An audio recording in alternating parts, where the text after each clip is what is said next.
À la Maison de la Radio, avec un public virtuel déjà présent ce matin pour nous poser des questions en ligne. Alors cette année, la France pourrait enregistrer l'une des récessions les plus profondes parmi les économies avancées. C'est en tout cas ce que prévoit le Fonds monétaire international, avec un produit intérieur brut en recul de 12%. En raison de l'épidémie. Alors pour répondre à cette crise, l'État n'a pas tardé à réagir avec une réponse en 3 temps, avec d'abord la réponse sanitaire pour endiguer la pandémie, ensuite la réponse face à l'urgence économique avec l'aide aux entreprises, des dispositifs tels que le chômage partiel, et puis une troisième phase dans laquelle nous entrons, à savoir la relance de l'économie. Une relance délicate puisqu'il faut tenir des objectifs parfois contradictoires, sauver des emplois, soutenir l'économie, assurer la cohésion sociale et la transition écologique. Alors comment combiner ces objectifs? Est-ce qu'il faut relocaliser? Comment? Quoi? On parle de souveraineté économique dans l'Union européenne, mais de quelles industries stratégiques on parle? Et puis, est-ce qu'on peut à la fois sauver l'automobile, sauver l'aéronautique et assurer le verdissement de l'économie? Alors, ça fait beaucoup de sujets. Nous avons un panel à large spectre aujourd'hui pour en discuter avec des représentants de l'industrie, des services, du monde politique et associatif. Avec nous ce matin, nous avons Claire Hédon, présidente d'ADT Quart-Monde, le mouvement de lutte contre la pauvreté, et proposée par l'Élysée pour succéder à Jacques Toubon au poste de défenseur des droits. Nous sommes également avec Florent Ménégo, président du groupe Michelin, Yannick Jadot, eurodéputé Europe Écologie Les Verts, Paul Hudson, directeur général de Sanofi, et Stéphane Richard, PDG du groupe Orange. Alors nous ferons un tour de table, chacun d'entre vous donnera quelques éléments d'analyse pendant quelques minutes, et puis nous prendrons très vite les questions du public. Et pour commencer, je vais donner d'abord la parole à Hippolyte Dalbis du Cercle des économistes pour une introduction à ces discussions. Merci beaucoup Marie, bonjour à tous. On doit réfléchir dans ce panel à la question de la relance, ou comment définir une bonne relance, d'une certaine manière, comment définir un bon chemin pour la politique française au cours des prochaines années. Alors, ce qu'on peut observer, c'est que ce chemin est déjà très encombré parce qu'il y a déjà beaucoup d'urgences. Et il y avait déjà des urgences avant la crise. Il y avait une urgence écologique, environnementale, qui est devenue d'une certaine manière une urgence officielle, parce que c'est un engagement et de l'État de réduire les gaz à effet de serre et puis de lutter contre le changement climatique. Il y a aussi une urgence sociale, ça nous paraît maintenant il y a très longtemps, mais finalement on a vécu quand même ce mouvement des Gilets jaunes. Il y avait une urgence à l'hôpital. Rappelez-vous, c'était en décembre, il y avait déjà eu des discussions. Évidemment, tout ça, c'est presque aggravé, notamment sur le social, avec des inégalités face à la crise qui se sont exacerbées, mais aussi à l'hôpital, bien sûr. Il y a un Ségur de la santé. Et puis, il y a des urgences nouvelles, qui est celle, d'une certaine manière, de relancer l'économie, et notamment de préserver l'emploi. Faire en sorte qu'il n'y ait pas de destruction d'entreprises, que la réduction de l'activité aussi ne contribue pas à des destructions de l'emploi qui pourraient être massives et qui pourraient engendrer d'autres crises à venir. Alors, je dirais que toutes ces urgences, elles se bousculent et je dirais qu'elles cherchent toutes à devenir prioritaires. Et on l'a vécu pendant le confinement. Rappelez-vous, il y avait les personnels ou les activités essentielles prioritaires et puis les autres qui l'étaient pas. Et ça engendre une frustration dans la société qui est terrible. Tout le monde a intégré, je puis dire, cette hiérarchie et personne ne veut ne pas être prioritaire. Et donc chacun mobilise des arguments qui sont tous, je dirais, très bons pour devenir ou passer comme étant essentiel ou prioritaire. Et je dirais que ça, c'est un risque qui est très important pour la politique ou pour l'action politique. C'est ce que j'appelle une espèce d'illusion d'omnipotence, c'est la foi dans le fait qu'on va pouvoir régler tous les problèmes.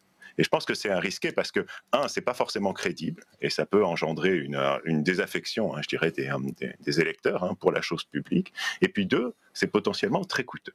Parce que voilà, d'une certaine manière, là, on parle de finances publiques et on se pose la question de savoir comment est-ce qu'on va financer toutes ces urgences ou toutes ces interventions légitimes.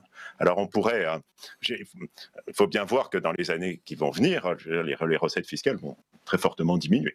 Donc les manœuvres de ce côté-là, les marges de manœuvre sont très, très faibles. Alors on pourrait réduire d'autres dépenses et j'aimerais bien que nos invités nous disent aussi non seulement ce qu'on peut financer, mais aussi ce qu'il faudrait ne plus financer. Alors on peut aussi privatiser, même si c'est pas forcément le bon moment. Vous voyez bien l'histoire, par exemple, d'ADP. On se dit bien que c'est pas maintenant qu'il faudrait le dire. On peut vendre des enchères de 5G. Peut-être qu'on en parlera. Mais sinon, ce qu'on fait aujourd'hui, c'est on fait de la dette. D'accord ? Et on en fait beaucoup. Et d'une certaine manière, il y a eu beaucoup de débats sur la dette qui deviennent finalement très techniques. Mais moi, il me semble que la base, c'est que la France rembourse ses dettes. Et donc, à partir du moment où la France rembourse ses dettes, à un moment, ça devient coûteux de s'endetter. Et si je revenais en une minute sur la crise qu'on a passée, et si on a pu dire a posteriori que l'État a tenu, si on a pu voir a posteriori que les gens n'avaient pas été mis au chômage, etc., c'est parce que l'État français avait cette capacité de s'endetter. Et donc ça, c'est un trésor, je dirais, c'est un trésor très précieux qui nous a permis de faire face à la crise. Et mon sentiment, c'est qu'il ne faut pas trop le bousculer, ce trésor, il ne faudrait pas le perdre. Parce que si demain, on a eu une crise très importante, sans précédent, mais on peut avoir des crises qui sont beaucoup plus importantes. On peut avoir une vraie catastrophe écologique. On pourrait avoir une guerre.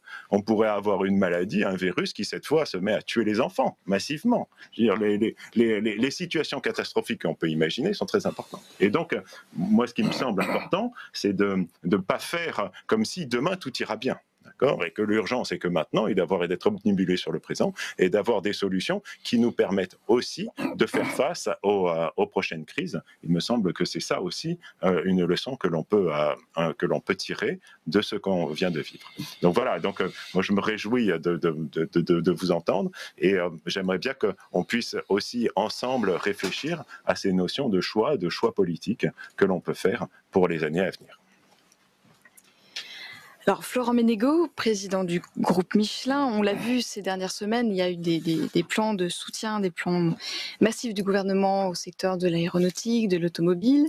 Ça n'empêche pas que la question de l'emploi est délicate, parce qu'on a aussi des plans de suppression dans ces secteurs. Alors, comment trouver un équilibre entre emploi, compétitivité, comment bien utiliser cet argent? Et puis, quand on parle de relocalisation aujourd'hui, qu'est-ce qu'on fait? Quelle usine on ramène? Vous avez une position qui est d'être à la fois globale et locale.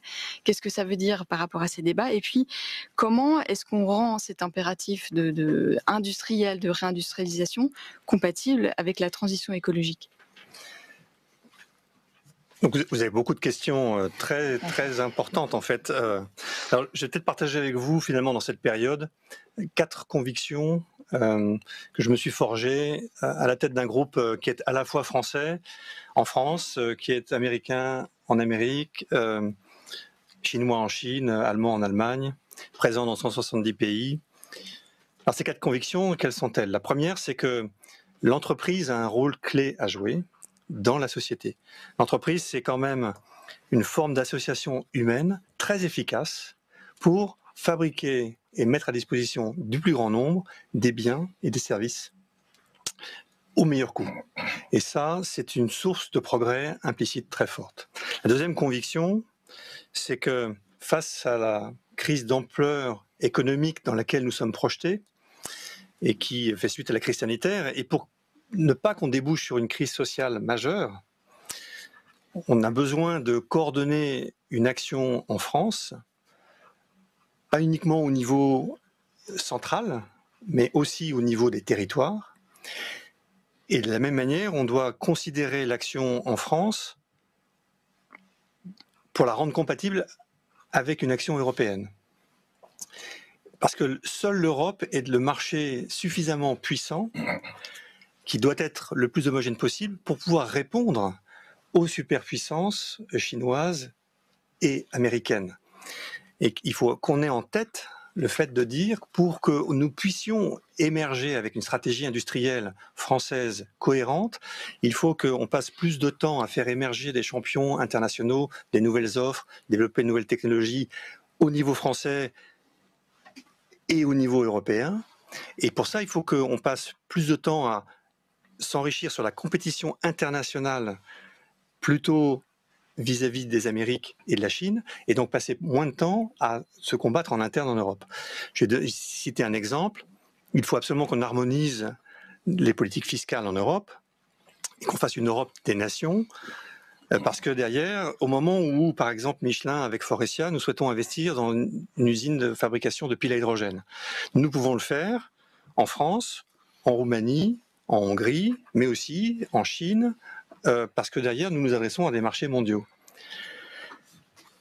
Lorsque, en Europe, je peux fabriquer la même usine, avec la même technologie, avec les mêmes compétences, qui fabriquera exactement la même chose, 30 ou 40% moins cher en Hongrie, en Roumanie qu'en France, ça pose la question de la stratégie industrielle que nous développons en France. La troisième conviction que j'ai, c'est que l'engagement pour l'environnement doit être un principe actif, si ce n'est le principe actif de redressement économique. Parce que derrière, il nous faut investir, on parlait des choix tout à l'heure dans votre introduction, il faut investir sur les technologies qui vont impacter demain.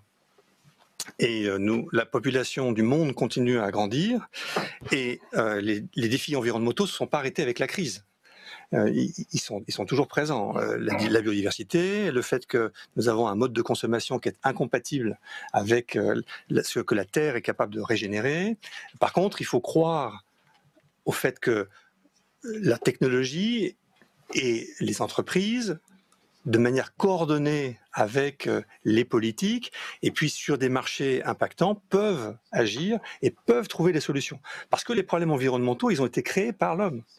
Et donc la résolution de ces problèmes, c'est l'homme qui va aussi les traiter. Donc il faut croire à ça.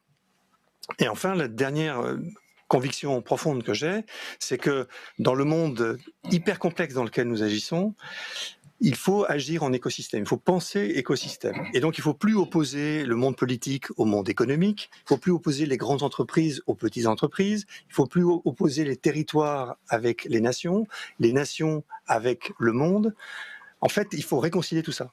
Pendant la crise, ce qu'on a vu, c'est des associations naturelles très rapides, très efficaces pour fabriquer des masques, fabriquer des vaccins, développer des nouvelles technologies.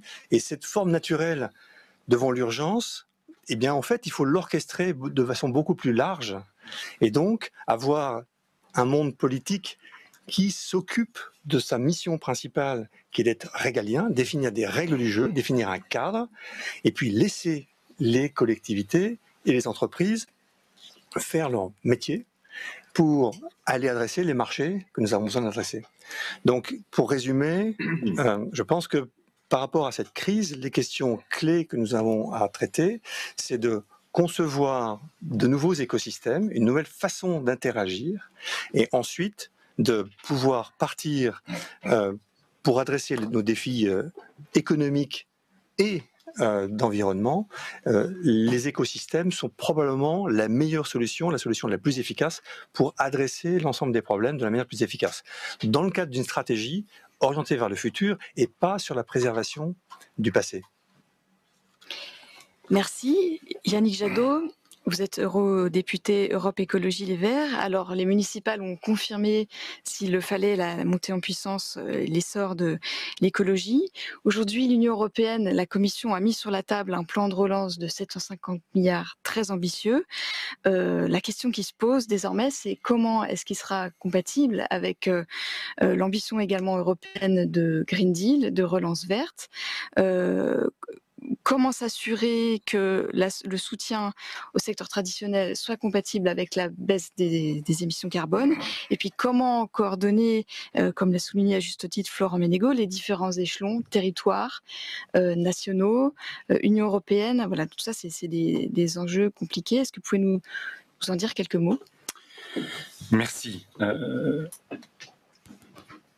On est, ça vient d'être dit très bien par M. Menegaux, on est dans une situation très particulière.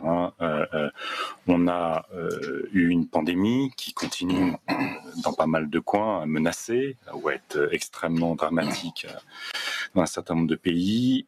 On a quasiment arrêté l'économie pour sauver des vies. C'est une bonne nouvelle du point de vue éthique, moral, humain. Mais là, on a une récession économique qui peut dégénérer en récession sociale et en régression politique. Tous les populismes sont là à essayer de s'alimenter de cette crise de la confiance, de cette crise de l'avenir, de cette crise de la mondialisation, où on a l'impression, et on s'est aperçu pendant cette pandémie, combien, y compris certains principes qu'on tenait pour incontournables, inscrits dans le marbre, comme toute cette économie des flux, une efficacité ou une organisation de la mondialisation autour de principes d'efficacité, pouvait nous rendre extrêmement vulnérables. On l'a vu sur les médicaments, sur les masques, on l'a vu sur l'approvisionnement d'un certain nombre de secteurs stratégiques. Donc on est dans ce moment, y compris de défiance, qui vient s'ajouter à la situation précédente. Pour une bonne partie des classes populaires européennes, il y a le sentiment d'avoir été abandonné pour exploiter d'autres classes populaires un peu plus à l'est, un peu plus au sud, et que la mondialisation, qui n'était plus une mondialisation des valeurs, des principes, des grands défis, était une mondialisation qui construisait une forme de guerre de tous contre tous, et avec les impacts écologiques dramatiques qui viennent d'être cités, il faut voir qu'y compris dans notre pays, jamais on a constaté un tel niveau de réchauffement dans notre pays. Quasiment sur un an, on est à plus de degrés par rapport à la normale. C'est absolument dramatique. Donc, on est dans cette situation dure et pour ma part, vous l'avez dit, au niveau européen, il y a ce plan ou cette perspective de plan à 750 milliards, mais l'Europe a déjà mis sur la table 3500 milliards d'interventions publiques à l'échelle du continent. On est à 3500 milliards. Le problème, c'est qu'une bonne partie de ces 3500 milliards, alors certes, il y a toute la partie avance sur trésorerie, tout ça, qui est absolument essentielle, mais très peu de ces milliards, aujourd'hui, sont conditionnés au regard des défis du futur. C'est même d'ailleurs régulièrement dans la discussion que j'ai avec la Commission européenne, quand ils regardent l'intervention française dans l'économie, ils sont très inquiets de voir qu'il n'y a quasiment aucune conditionnalité environnementale, aucune conditionnalité sociale, y compris dans la perspective de rembourser une partie de l'intervention française. Donc on est dans ce moment extrêmement difficile. La bonne nouvelle, y compris quand j'entends M. Ménégo, qui fait partie avec d'autres de patrons, de responsables d'entreprise, de chefs d'entreprise, qui ont compris les enjeux d'aujourd'hui. C'est que l'économie peut devenir le bras armé d'une transition écologique et d'une responsabilité sociale. Il faut quand même qu'on soit totalement lucide sur le fait que le capitalisme chinois, comme aujourd'hui le capitalisme américain, avec ces dérives du type brésilienne, sont incompatibles aujourd'hui avec l'économie sociale, régulée, qui doit prendre en compte la question environnementale comme la question démocratique à l'échelle de l'Europe. Si on n'a pas compris que l'Europe avait une responsabilité majeure pour elle-même, comme pour le monde, face à ces deux capitalismes extrêmement durs du point de vue social, du point de vue environnemental, et évidemment, quand on pense au capitalisme chinois, du point de vue politique, on n'a rien compris. Et donc l'Europe devient la clé d'une nouvelle mondialisation. Encore une fois, qui prend en compte les grands défis, environnement, climat, biodiversité, solidarité et démocratie. Et donc aujourd'hui, moi quand je me bats, j'ai la responsabilité au Parlement européen de l'ajustement carbone aux frontières, qu'on appelle parfois taxe carbone aux frontières, mais c'est pas clair que ça sera une taxe, il peut y avoir d'autres dispositifs, c'est pas le sujet d'aujourd'hui. C'est la condition sine qua non pour que, à la fois, on fasse beaucoup plus au niveau européen, qu'on appuie les entreprises ou qu'on laisse vivre les entreprises qui font la bifurcation écologique, qu'on conditionne toute aide publique à celles qui s'y refusent, et qu'évidemment, à partir du moment où effectivement on impose un nouveau chemin aux entreprises européennes, il est indispensable qu'il y ait un sas avec le reste du monde qui pénalise les importations sur le marché européen issues de pays qui ne feraient pas l'effort climatique. Donc l'ajustement aux frontières. C'est évidemment, en termes de souveraineté et de résilience, qui sont deux concepts un peu différents, la question, moi je défends un Buy European Act. On doit, sur la question évidemment de la santé et des médicaments, sur la question, je crois, du numérique, sur la question de l'énergie, au-delà évidemment des enjeux de défense, mais même sur la sidérurgie, il nous faut à un moment penser notre souveraineté et dans les marchés publics, privilégier sous certaines conditions sociales, environnementales et d'efficacité économique des entreprises européennes. C'est ce que font nos partenaires commerciaux. Il n'y a pas de raison de ne pas utiliser le même type d'outils. Et quand j'ai aussi ce débat en ce moment au Parlement européen, je peux vous dire que là, par exemple, sur ce Buy European Act, on en parle beaucoup en France, mais au niveau européen, au Parlement, le groupe Renew, où siège En Marche, et pourtant le président de la République porte le Buy European Act, ou le groupe social-démocrate ne défendent pas aujourd'hui avec force cette idée de souveraineté et de résilience. Moi, je me bats pour un Small Business Act. On doit, à l'échelle locale, pouvoir explicitement privilégier des PME locales. Pas pour faire de la relocalisation à tout prix. La relocalisation, c'est un moyen. On ne va pas faire de la relocalisation à la Trump pour refaire de la sidérurgie des années 70. Ça n'a aucun sens. En revanche, sur les enjeux de l'agriculture, sur les enjeux des services, sur les enjeux, encore une fois, d'une partie de notre industrie, il y a un potentiel énorme autour de l'économie circulaire, autour d'un certain nombre d'aciers léger autour de... on peut prendre beaucoup d'industries et on verra que ça a évidemment un grand sens social, écologique, démocratique. Enfin, vous avez posé la question de qu'est-ce qu'on finance pas. On a, je l'ai dit, au niveau européen, on va aller très vite vers les 4 000 milliards de subventions publiques. En France, on va probablement être très vite à 400 milliards. C'est un one-shot, il ne faut pas se raconter d'histoire. Si on dépense mal en France ces 400 milliards, ça ne reviendra plus avant des années et des années. Si on réinvestit dans, comme ça a été dit, dans l'économie d'avant, une partie de cette économie fait bien son travail. Aujourd'hui, quand la Banque Centrale Européenne, y compris fait de l'intervention auprès des banques françaises, ne pas mettre comme condition d'arrêter d'investir dans tous les projets d'énergie fossile, gaz de schiste, pétrole de schiste, sable bitumineux, charbon, c'est une aberration. Donc il faut conditionner davantage l'argent public à la responsabilité sociale, à la responsabilité environnementale. Et moi, je me balade beaucoup en Europe et sur le territoire français, je vois des responsables d'entreprises, je vois des salariés, je vois des citoyens, des collectivités, des chercheurs qui ont parfaitement compris ces défis, qui ont le pied à l'étrier et qui n'attendent qu'une chose, comme vous l'avez dit tout à l'heure, des signaux politiques clairs. Pas on laisse Faurecia investir sur l'hydrogène, le gouvernement français met 100 millions sur l'hydrogène, le gouvernement allemand met 9 milliards. On est dans un rapport de 1 à 90. Sur une des énergies renouvelables, un des plus forts potentiels. Ce n'est pas la seule, mais un des plus forts potentiels. Un rapport de 1 à 90 entre la France et l'Allemagne. Et en plus, pour le coup, on n'est pas sur la batterie électrique classique où ça va être difficile de détrôner la Chine. Faisons la batterie électrique solide, faisons de l'hydrogène renouvelable. Ça, ce sont des beaux projets européens. Et malheureusement, aujourd'hui, les non-choix qui sont faits dans notre pays confirment le sentiment d'impuissance politique, participent de la crise démocratique, et ça, c'est très malsain, alors qu'on a une sacrée belle espérance à construire en mobilisant toutes les forces vives de notre pays et en Europe. Merci Yannick Jadot.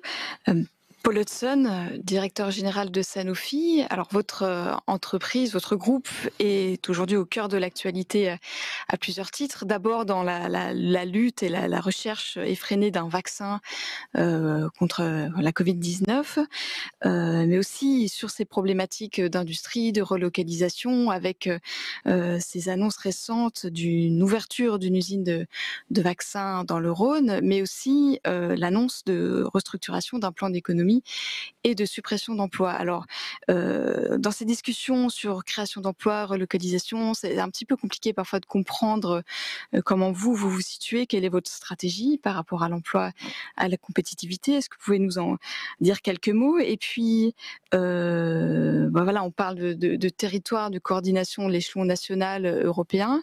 Qu'est-ce que vous en pensez? Et quelles sont, si on parle du médicament, de l'industrie pharmaceutique, les molécules, les industries stratégiques qu'il faut relocaliser en Europe aujourd'hui?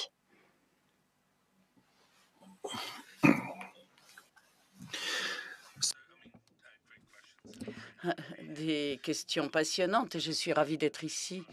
Peut-être devrais-je dire dès le début, si l'on veut savoir ce qu'est un monde sans vaccin, eh bien, c'est celui-ci. Sanofi fait 1 milliard de doses de vaccins pour la rage, la fièvre jaune, contre la polio aussi. Et souvent, c'est quelque chose qui passe inaperçu. Il y a peu, nous avons annoncé auprès du gouvernement un investissement de 600 millions d'euros dans la région de Lyon pour la fabrication et la recherche sur les vaccins. Alors, c'est quelque chose qui était prévu avant même la pandémie. Chose intéressante, comment se préparer à une pandémie? Comment se préparer et s'assurer que l'on pourra éviter ce qui est en train de se passer à l'heure actuelle? Vous avez parlé de chiffres avancés pour essayer de protéger les économies et d'avoir une reprise économique. Il n'y avait pas de préparation à la pandémie en Europe et je fais campagne depuis le début de l'année pour dire qu'il faut être prêt. On ne peut pas se reposer sur les États-Unis ou la Chine. Ils suivront leur propre voie pour assurer la reprise de leurs économies. Et nous poussons, et nous sommes le leader du monde, dans le monde, pour essayer d'avoir des vaccins fabriqués en Europe pour l'Europe et aussi des vaccins pour le reste du monde. Parce que, en fait, les vaccins doivent être pour tous. Il faut plusieurs années pour faire des vaccins si on veut s'assurer de la sécurité et de l'efficacité. Or là, on est en train d'essayer de travailler en moins d'un an, chose qui n'a jamais été faite. Il est très difficile de faire un vaccin contre un ennemi qu'on n'a jamais vu. Cela prend du temps et pour se préparer à la prochaine pandémie est certainement la contribution la plus importante que nous pouvons apporter pour protéger l'économie à long terme. Ce n'est certainement pas la première pandémie, mais ce ne sera pas la dernière. Et si l'Europe veut être prête, il faudra dépenser entre 500 millions et 1 milliard par an pour être absolument prêt. Et la France est en train de pousser cette conversation pour essayer que l'Europe soit prête. Alors, c'est peu d'argent par comparaison à ce que coûte la reprise économique. Et quand on vient de me dire quand est-ce qu'on aura un vaccin, quand est-ce qu'il sera prêt, pourquoi n'allez-vous pas plus vite? Eh bien, la biologie a son rythme. Il faut en être conscient. J'ai dit à plusieurs reprises en public qu'il y a peut-être une centaine de vaccins sur lesquels les gens travaillent, 3 plateformes différentes. Nous sommes la seule entreprise à utiliser une plateforme qui a été utilisée par le passé. Nous pensons qu'elle arrivera probablement peut-être un peu plus tard, premier semestre 2021, mais il fonctionnera. Et franchement, même si je suis compétitif, je serais ravi de perdre cette course afin que l'on puisse vacciner tout le monde et que tout le monde puisse reprendre le cours normal de sa vie. Et il faut que, après ce vaccin, tout le monde se sente en sécurité pour retourner travailler. Donc, Nous faisons tout ce que nous pouvons, nous mettons tout l'argent que nous avons pour y arriver. La France nous aide, la Grande-Bretagne.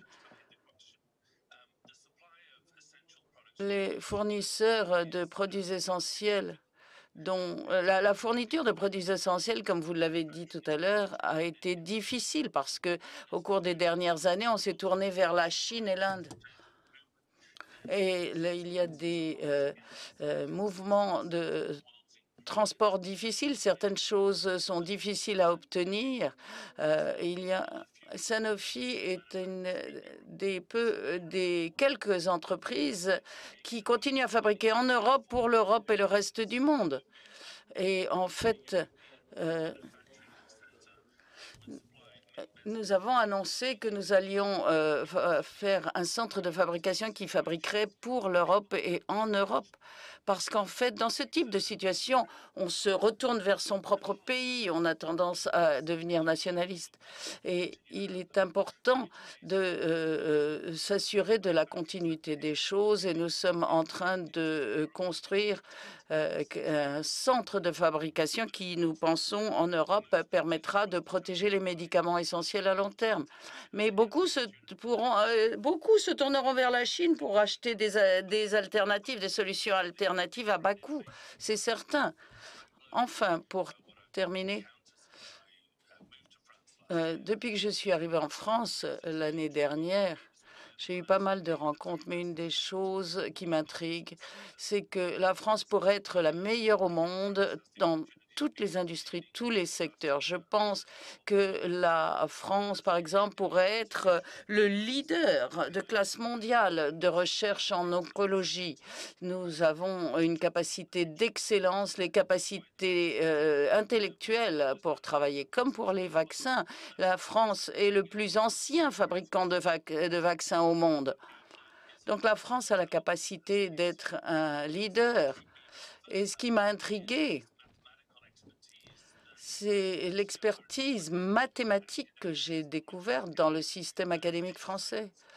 La science des données, la data science 1.0, c'est quelque chose d'unique à ce pays. C'est vraiment quelque chose de fantastique à mesure que l'on réunit l'oncologie, la science des données, tout cela. Bien sûr, il faut se vacciner à long terme. Il faut avoir une souveraineté en matière de santé et assurer la souveraineté en matière de fourniture en Europe et en France. Et on peut faire tout cela en France pour le reste du monde. Et franchement, c'est ce que nous voulons faire dans notre environnement. Je suis très optimiste sur ce qui peut se passer, même si les challenges sont difficiles. Vous êtes présidente d'ATD Quart Monde et proposée au poste de défenseur des droits. Alors cette crise a mis en lumière des inégalités qui existaient déjà dans notre pays et chez nos voisins européens, notamment en matière de logement, notamment en matière d'école avec le décrochage scolaire. Alors à ce propos, vous soulignez que c'est maintenant qu'il faut investir si on veut éviter que ces inégalités se creusent encore dans les années à venir. Alors comment agir dès maintenant? Et puis puisqu'on a ici des grandes entreprises, des grands groupes, comment ceux-ci peuvent aussi contribuer à cette lutte? Bonjour, merci beaucoup de me donner la parole. Je précise bien que j'interviens ici comme présidente d'ATD Quart Monde. Je ne suis pas encore nommée défenseur des droits. Il faut un vote et une audition à l'Assemblée nationale qui aura lieu le 15 juillet. Je vais vous ramener un peu sur le quotidien des personnes en difficulté. On a beaucoup parlé économie dans le sens large du terme. Je voudrais réinsister sur ce qui s'est passé pendant cette crise et l'augmentation des inégalités, le révélateur des inégalités, des choses que nous savions, que le grand public ne savait pas forcément. D'abord sur le logement. C'est une étude de l'INSEE qui est sortie pendant le confinement, 5 millions de personnes sont en suroccupation de logements en France. Suroccupation, ça veut dire 4 personnes dans 35 mètres carrés. Si vous êtes 4 dans 36 mètres carrés, vous n'êtes plus en suroccupation de logement. Donc vous imaginez ce que c'est la suroccupation quand on est en confinement, dans des quartiers plus dense. On a vu des quartiers de Paris se vider de la moitié de ses habitants. Donc sortir dans ces conditions, on était de fait moins contrôlé, moins de monde dehors. Et quand on a un peu stigmatisé les banlieues en disant les gens sont pas raisonnables, les gens ont été extraordinaires dans les banlieues. Il faut absolument pas dire qu'ils n'ont pas respecté. De fait, ils sont plus nombreux dans les appartements. Ils ne sont pas partis dans leur maison de campagne parce qu'ils n'en ont pas. Et donc, ça faisait de fait forcément plus de monde dans la rue. Donc, cette question du logement, elle me paraît absolument essentielle. La deuxième question qu'on a découvert, c'est que les gens, oui, avaient faim. C'est-à-dire que le RSA ne suffit pas pour se nourrir correctement, que les gens ont dépensé plus parce que les enfants n'étaient pas à la cantine, parce que faire les courses à proximité, du coup, c'était plus cher que dans les endroits où vous pouvez aller habituellement. Et beaucoup de personnes nous ont dit on a de grosses difficultés financières. Dans un pays comme le nôtre, c'est indécent. Ça ne me paraît pas possible de se contenter de faire de la distribution alimentaire et de pas avoir des minima sociaux qui permettent de se nourrir correctement et de faire comme vous et moi, d'aller dans un supermarché et de choisir ce qu'on achète. L'école, vous l'avez souligné, troisième facteur d'inégalité, les parents nous ont tout de suite alertés quand il y a eu ce système d'école à la maison parce que panique à bord, on n'est pas capable de soutenir nos enfants. Nous-mêmes, on a été en échec scolaire, en difficulté scolaire. Comment vous voulez qu'on fasse du soutien? On risque de leur apprendre des choses fausses. Et qu'est-ce qui s'est passé? On a tous été étonnés au moment où il y a eu le retour à l'école. Les plus précaires n'ont pas envoyé leurs enfants. Pourquoi? On a beaucoup dit la peur de la pandémie, mais c'est pas que ça. La peur du jugement de l'enseignant qui va dire mais qu'est-ce que votre enfant a fait pendant 2 mois et demi? Vous n'avez pas réussi à l'aider. Il y a eu aussi des initiatives extraordinaires d'enseignants qui ont tout de suite compris qu'ils étaient avec des élèves dans les zones REP qui n'avaient pas d'ordinateur chez eux, de connexion Internet, et donc des enseignants qui envoyaient les devoirs lisibles sur smartphone, demandant à l'élève de photographier simplement son devoir et de le renvoyer à l'enseignant. Donc il y a eu de belles initiatives là-dessus, mais on a vu l'écart qui s'est creusé encore pour l'école. La santé, mortalité beaucoup plus importante, on commence à avoir des chiffres en Seine-Saint-Denis, aux États-Unis, en Grande-Bretagne, on a des chiffres liés plutôt aux origines des populations, et on voit bien que les plus précaires ont beaucoup plus trinqué en termes de mortalité, parce qu'ils ont une santé plus fragile, parce qu'ils ont été plus exposés, parce que ce sont eux qui sont allés travailler. Et puis le dernier point qui a été très frappant, c'est la question de l'isolement. Nous, on a tout de suite réalisé qu'on était avec des familles qui avaient souvent des forfaits à 2 €, 2 heures, 2 €, et qui, évidemment, c'était pas possible dans ces conditions de garder du lien. Nous avons interpellé dès le début les opérateurs. Je vous ai écrit personnellement, je n'ai pas eu de réponse. Et je pense que c'était pas très compliqué de passer tous ces forfaits à 2 € et 2 heures en illimité pendant le temps de la pandémie. On est en face du coup de personnes, et on en a plusieurs, qui ont des factures pour le mois de mars à 80 €, pour avril à 50 €, pour mai encore à des sommes épouvantables, parce qu'évidemment ce sont des personnes en difficulté qui n'ont pas réalisé qu'il fallait appeler l'opérateur et essayer de passer en illimité, même s'ils payaient plus cher, mais au moins ils n'auraient pas payé des sommes aussi considérables que celles-là. Et je pense que ça nous met en avant la question de la fracture numérique. Alors en termes de les gens n'ont pas d'ordinateur et ont du mal à s'en servir, mais ils n'ont pas de connexion Internet. Et là, je pense vraiment qu'il va falloir travailler ensemble, parce que je pense que l'accès est à la fois à des communications téléphoniques et au numérique, à des abonnements Internet, est un droit, devrait être un droit aujourd'hui. Je pense qu'il faut qu'on travaille ensemble avec vous, opérateurs, pour essayer de voir comment on peut rendre effectif ce genre de questions, parce que ça me paraît vital. Autrement, on va continuer à augmenter les inégalités. Et alors, du coup, une fois qu'on a dit tout ça sur ce que vivent au quotidien les personnes, moi, pendant toute cette pandémie, vous savez que je suis aussi journaliste à RFI encore donc pour quelque temps. J'ai passé ma vie écartelée entre ça et entre le quotidien de famille en grande difficulté, avec des histoires très, très douloureuses, et c'est ça que je voulais vous retransmettre aujourd'hui. Qu'est-ce qu'on fait maintenant? Dans quoi on investit? Moi, je pense que l'urgence, elle est sur le logement. Je pense qu'une construction, et alors là on est dans du local, on est dans du long terme, construction massive de logements sociaux à des prix abordables pour les plus pauvres. Nous sommes avec des familles qui sont même trop pauvres pour accéder au logement social quand c'est dans zone tendue. Donc je pense que la construction de logements est absolument une urgence. Je pense que la deuxième urgence, c'est l'école. Il y a des choses qui ont commencé à être faites, et le dédoublement des classes est quelque chose d'intéressant, mais il faut aller plus loin. Il y a une urgence sur cette réussite scolaire, parce que c'est aussi comme ça qu'on luttera efficacement contre la pauvreté, qu'on permettra aux enfants de se développer. Et puis il y a tout ce que je disais sur la question du téléphone et du numérique, qui moi me paraît absolument capital, et sur lequel il faut absolument travailler. Et puis évidemment les revenus. Je pense que le RSA n'est pas un revenu décent pour vivre correctement, et je pense que les personnes veulent travailler. Donc la question de l'accès à l'emploi est essentielle, et je finirai là-dessus, et je pourrais vous en reparler après. Le développement de l'expérimentation territoire zéro chômeur de longue durée est absolument indispensable. Il y a une proposition de loi qui a été déposé par la République En Marche. Pour 30 territoires, il en faut beaucoup plus. Si on veut augmenter cette expérimentation dans des conditions correctes, il faut une centaine de territoires avec des moyens suffisants. Laissez-nous expérimenter jusqu'au bout quelque chose qui montre qu'on peut faire du local, on peut faire du social et de l'écologie en même temps. Yannick Jadot, vous l'avez beaucoup dit, les deux vont ensemble et nous, on en est absolument convaincus.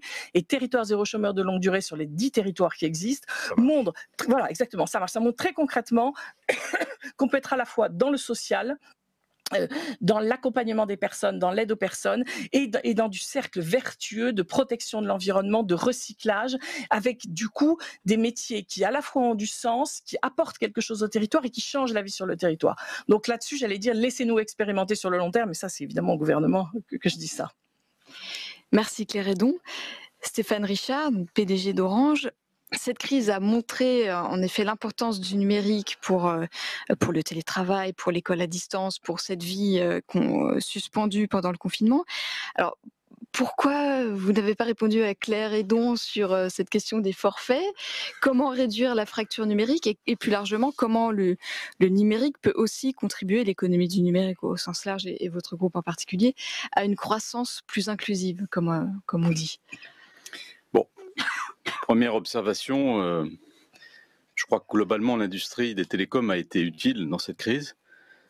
Je crois qu'on peut tous se demander comment nos sociétés auraient pu continuer à fonctionner, nos économies. Vous avez évoqué le télétravail, le lien social tout simplement, s'il n'y avait pas eu les réseaux de télécom fixes et mobiles. C'est quand même un élément de satisfaction pour nous, enfin pour nos entreprises. Ceci partout dans le monde. Orange est un opérateur européen et aussi beaucoup africain, j'en dirai quelques mots. Je crois qu'on a prouvé notre résilience aussi et notre efficacité et notre utilité dans ce moment-là. C'est un premier point. Je réponds tout de suite à l'interpellation qui m'a été faite. Je trouve toujours un petit peu dommage de pointer tel ou tel intervenant ou telle ou telle entreprise, mais parce qu'au fond, je crois qu'on essaye tous avec nos moyens et nos contraintes. J'ai bien dit l'ensemble des opérateurs. Hein. Alors, il se trouve qu'en l'occurrence, le forfait à 2 € dont vous avez parlé, je ne crois pas que ce soit un forfait d'Orange, enfin, à ma connaissance, peu importe. D'abord, j'ai un souvenir assez précis de l'aide que vous m'avez envoyée. Je pense que je vous y ai apporté une réponse, mais je vous la fournirai. Je me vois signer un courrier à votre attention et je vous ai même proposé un partenariat, en l'occurrence sur un aspect précis. Mais peu importe, on verra ça plus tard. Orange a proposé pendant cette crise plusieurs formules, à la fois pour ses clients et en particulier, on a donné à l'ensemble de nos clients en France des quantités de data, des godets de data, comme on dit dans le jargon, gratuitement pour tous ceux qui étaient arrivés à la limite de leur forfait, 10 gigaoctets, et ceci pour tous les clients d'Orange, quel que soit leur forfait, quelles que soient les gammes qu'ils pouvaient avoir. Ça, c'est une première chose qui aurait été évidemment très largement utilisée. On a également, mais ça c'est une démarche qui est plus ancienne, des offres qui sont dessinées, si je puis dire, pour les publics les plus défavorisés, les plus démunis. On a ce qu'on appelle l'offre coup de pouce, on a un pack social, enfin tout ça existe. Une observation que je fais, et je pense qu'elle nous interpelle tous, c'est que elles sont peu utilisées, ces offres, en fait. Très peu utilisées. Car on voit bien qu'il y a aussi une sorte de mur, enfin, de plafond, pour beaucoup de personnes qui sont en situation de difficulté, d'aller vers des offres pour les pauvres, si je puis dire. Et c'est un vrai sujet. Donc, je crois qu'on ne peut pas dire que les opérateurs ne font rien et sont totalement insensibles à ces questions-là. C'est pas vrai. Ils essaient de faire des choses. Simplement, l'efficacité de ce qu'on fait n'est pas toujours au rendez-vous parce qu'on voit bien qu'il ne s'agit pas simplement de proposer des offres à bas coût ou des conditions spéciales. Il y a tout un problème d'acheminement de ces offres et de prise de connaissance de ces offres dans un processus qui respecte aussi la dignité des personnes, qui veulent être traitées comme n'importe qui, aller dans les boutiques, être reçu comme n'importe quel client, qui est un sujet qui n'est pas toujours évident. Mais voilà, donc en tout cas, on est tout à fait, et bien sûr, conscient de nos responsabilités dans ce domaine. J'ajouterais qu'on n'a coupé personne, évidemment, aussi pendant le confinement. Je reviens à la question un peu plus large sur maintenant l'avenir. Bon, moi, si vous voulez, mon idée de base, que je vais essayer d'exprimer un peu ici, c'est que la connectivité, la technologie, le numérique, c'est globalement plutôt une solution qu'un problème dans le monde futur, je crois. Déjà, on a un premier avantage, c'est que nous, on ne demande pas d'argent. On n'a pas d'argent à la collectivité, cher voisin, qui étiez soucieux de savoir comment on allait arbitrer. Nous, on ne demande pas d'argent, on ne demande pas de subvention, on n'a pas touché un euro d'argent public comme nos amis de Sanofi, ni nos lotis du chômage partiel. On a gardé l'intégralité de nos salariés en fonctionnement, en situation de télétravail ou pas, mais à notre charge. Et donc, de ce côté-là, et puis on apporte aussi des financements, effectivement, au budget public, notamment sous la forme des enchères. Donc, pourquoi c'est une solution? D'abord parce que le numérique, à l'évidence, est un vecteur d'inclusion. Ça a été dit un peu en pointillé, si je puis dire, à travers les difficultés que les personnes exclues du numérique ressentent aujourd'hui. Mais c'est évident que la connectivité est un facteur d'inclusion, ça se voit partout, l'inclusion territoriale, et c'est pour ça qu'il faut déployer la fibre optique en France. La France est le premier pays en Europe aujourd'hui pour la fibre optique. On est tout le temps en train de se lamenter un peu sur ce qu'on fait pas bien, etc.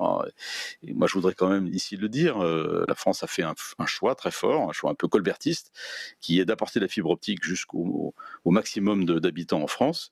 La France est devenue en 2020 le premier pays fibré d'Europe. Et cette avance-là, elle va continuer à se consolider grâce aux investissements que nous faisons, qui sont considérables. Ce sont des dizaines de milliers d'emplois aussi qui sont liés à ce chantier. C'est le chantier du siècle, la fibre optique. C'est en fait des dizaines de milliers de chantiers partout sur le territoire.